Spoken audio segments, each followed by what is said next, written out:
Puis c'est comme si ils redeviennent simplement un garçon ou une fille. Même nous, on est rendu qu'il faut qu'on inscrive à côté de nos feuilles de présence, on met un petit collant bleu pour dire que cette personne-là est en fauteuil roulant. Ça a l'air anodin comme ça, mais moi, quand je pense à Jacques, je pense à Jacques. Je pense pas à un fauteuil roulant. C'est quoi la perception générale des gens quand tu leur dis que tu travailles avec des déficients intellectuels? C'est sûr que quand je parle à des gens que je travaille avec des handicapés intellectuels, ils sont toujours un peu surpris de voir que je passe la journée au complet avec eux autres, puis que j'arrive à m'épanouir parce qu'ils me trouvent tellement épanouie. Quand je leur parle, c'est mes petits amours, puis là, je leur parle de ce qu'on fait, puis quelles blagues on a racontées. Je compte pas les problèmes, là. Je vois vraiment ce qui est beau. Puis je vois toutes les petites étapes qu'on franchit. C'est ça que je raconte. Fait que les gens qui m'entourent sont comme « Wow, ça a l'air tellement passionnant ». Puis là, ils se rendent compte que peut-être qu'il n'y avait pas la bonne vision. Mais c'est vrai qu'il y a beaucoup de gens qui ont une vision, une mentalité finalement, qui ont eu par des principes, même juste par l'Église, si tu veux. S'il fallait que tu aies fait quelque chose de pas correct pour avoir un enfant comme ça, tu sais, c'est déjà... Puis ça reste encore. Aujourd'hui, il y en a encore beaucoup. C'est dommage, parce que c'est quand tu vois comment ils sont, regarde-moi ça, un beau sourire, c'est touchant, puis tu vois juste ça après. Moi, je vois juste ça.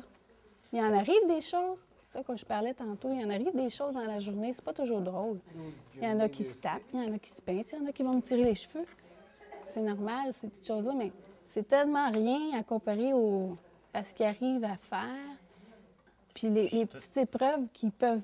Pour nous autres, c'est des petites épreuves, mais pour eux autres, c'est des énormes épreuves, là. Mais parlons-en des améliorations. Est-ce que tu en vois, justement? Il y en a qui sont ici depuis quelques années déjà. Oui, c'est quoi les améliorations? Les améliorations sont longues. Puis Julie nous dit tout le temps, levez votre tête puis regardez autour de vous autres parce que c'est pas, ça se fait pas comme ça. Puis des fois, tu peux passer beaucoup de temps avec une personne puis il se passe rien. C'est très décourageant. Mais c'est là le secret de l'équipe, puis de voir alentour qu'est-ce que les autres ont réussi à faire. Puis un tantôt, ça va être moi, un tantôt, ça va être l'autre qui va voir du progrès. Puis on l'envoie des progrès. Des fois, c'est 4 ans. On a un monsieur, je peux vous conter l'anecdote, les vestiaires, je ne sais pas si vous avez fait le tour, on a la photo, puis on a un icône un dessin pour faciliter la chose. Puis ça faisait 4 ans qu'on lui montrait, essayer de lui apprendre que la pomme, c'était son vestiaire, puis c'est là que son manteau. Puis lui, il n'arrivait pas à comprendre ça. Il fallait toujours lui répéter. On continuait, on ne se décourageait pas. Puis cette année, je dirais plutôt l'année passée, pour la première fois, il est arrivé, il est venu nous chercher, il a montré sa photo, il a montré la pomme, puis là, il a fait ça comme ça. Ça veut dire, je suis fière de moi, je l'ai compris. Puis depuis ce jour-là, il fait toujours la même chose. Il vient nous voir, puis il est fier, il a compris. Mais on ne s'est pas découragé. Puis pour nous autres, c'est comme c'est une fête, là. On pleurait, là. On était tellement contents de voir ça. Fait qu'on est capable de saisir ça. Puis on dirait que ce travail-là m'a appris ça. De voir les petites affaires, les petites... Ouais, je t'ai mis, même que j'en parle, c'est vrai, c'est spécial, mais on vit des belles choses. Puis on est capable de se dire, mon Dieu, nous autres, on pense qu'on est malheureux, on pense qu'on manque de ci, on manque de ça, mais quand je viens travailler, puis je les vois, puis qu'ils arrivent à sourire, puis à s'amuser, je me dis, bien peut-être que je les aide là-dedans, puis peut-être qu'il ne faut pas que je me décourage, mais quand j'arrive chez nous, je vais arrêter de me plaindre sur mes petits bobos, puis ça marche, tu sais, moi, j'ai beaucoup grandi là-dedans, puis j'ai appris beaucoup de choses.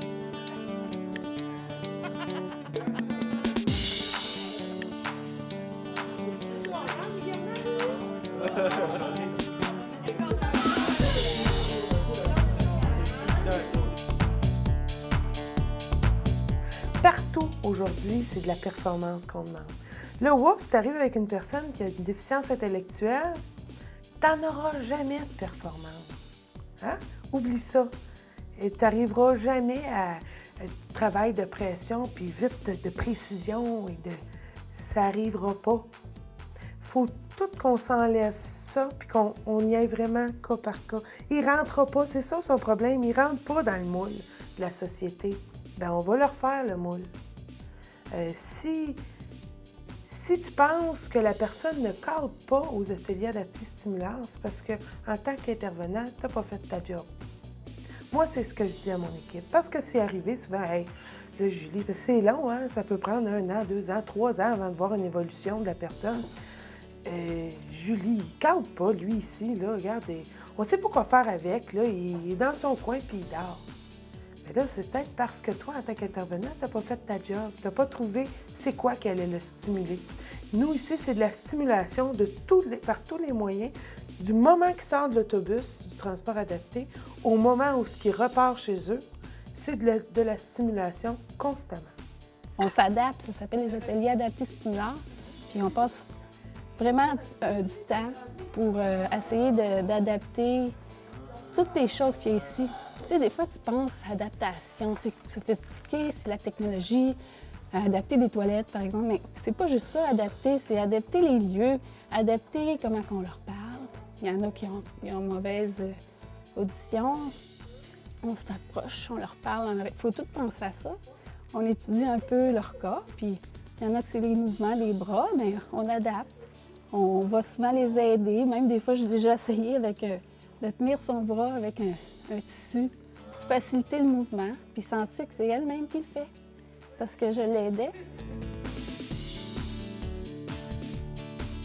Ici, ils croient en nos enfants. Ça, c'est la première chose qu'il faut faire avec des enfants qui sont différents. Il faut croire en eux. Ils ont un potentiel, il faut l'exploiter, il faut leur donner les moyens de le faire. Puis ici, ils ont trouvé les moyens de le faire. Ils aiment beaucoup nos enfants aussi. On le sent. C'est pas des enfants qui sont mis à part ou qui sont stationnés dans un coin en attendant que quelqu'un fasse quelque chose. Là. Non. Tout le monde est intégré à toutes les activités. Alors, Héloïse, c'est toi qui as fait ces masques-là? T'es bonne, ça a l'air que t'es l'artiste ici, une des très bonnes artistes. Est-ce que c'est vrai, ça? Oui, c'est vrai. Oui? Oui. Elle a commencé à faire ces masques-là, mettons, je pense que c'est au mois de janvier l'année passée, puis ça lui a pris jusqu'au mois d'avril pour le faire. Mais elle a réussi. Beaucoup de travail. Un résultat, pas juste un paquet de gribouillis, un résultat. Ça, c'est bien important pour Héloïse. Est-ce qu'elle a développé ça ici, son goût pour l'art? Elle avait le goût pour l'art. OK. OK? Sauf que où elle allait à l'école, le professeur, qui est un professeur pour les arts adaptés, disait que c'était juste des gribouillis. OK. Alors, quand elle est arrivée ici, j'ai dit, bon, bien, Héloïse, elle fait des gribouillis, mais ça veut dire quelque chose pour elle. Puis finalement, ils ont dit, bien, on va trouver des techniques. Puis elle va être capable de réussir des choses assez intéressantes. C'est ce qu'elle a réussi à faire. Là. Même des peintures, elle fait des tableaux. Tu fais beaucoup d'art ici, toi. Mm-hmm. Depuis combien de temps, Héloïse, vient ici? Ça fait déjà 2 ans. 2 ans? 2 ans. Mais dans la première année, on a déjà réussi à avoir là, de très bons résultats avec toutes sortes de techniques. Ils utilisent toutes sortes de techniques. Pour faire du gazon, par exemple, ils prennent une brosse à dents. Je veux dire, C'est ingénieux. c'est très ingénieux. On veut faire un paysage avec de la neige et encore avec une brosse à dents qu'on va écraser puis qu'on va envoyer. Ça va faire comme un splash de neige. Fait qu'elle apprend toutes ces techniques-là ici. Ici, oui.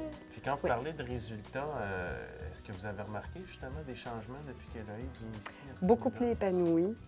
Enfin, j'ai réussi à terminer quelque chose, à faire quelque chose, à avoir des résultats. Ce qui n'arrivait pas à l'école où elle allait avant. OK. C'est des êtres humains. Ils ont leurs limites, puis eux aussi, il faut qu'ils apprennent à accepter les limites de l'autre. L'autre, il est différent de toi. C'est une personne qui crie plus fort, puis qui parle plus fort. Ça te dérange, mais il faut t'apprendre à l'accepter tel qu'il est. Comme nous, il faut qu'on accepte la différence. Eux aussi, ils ont à accepter la différence entre eux autres. Puis ça, Héloïse n'était pas tellement patiente face à ces choses-là. Okay. Elle avait de la difficulté à accepter que l'autre, il crie plus fort, il parle plus fort, il bouge plus vite, c'est stressant, ça m'énerve. Ici, elle a appris à dire, il est différent, il n'est pas comme toi, mais il fait la même chose que toi, dans le fond. T'as beaucoup d'amis, toi, ici?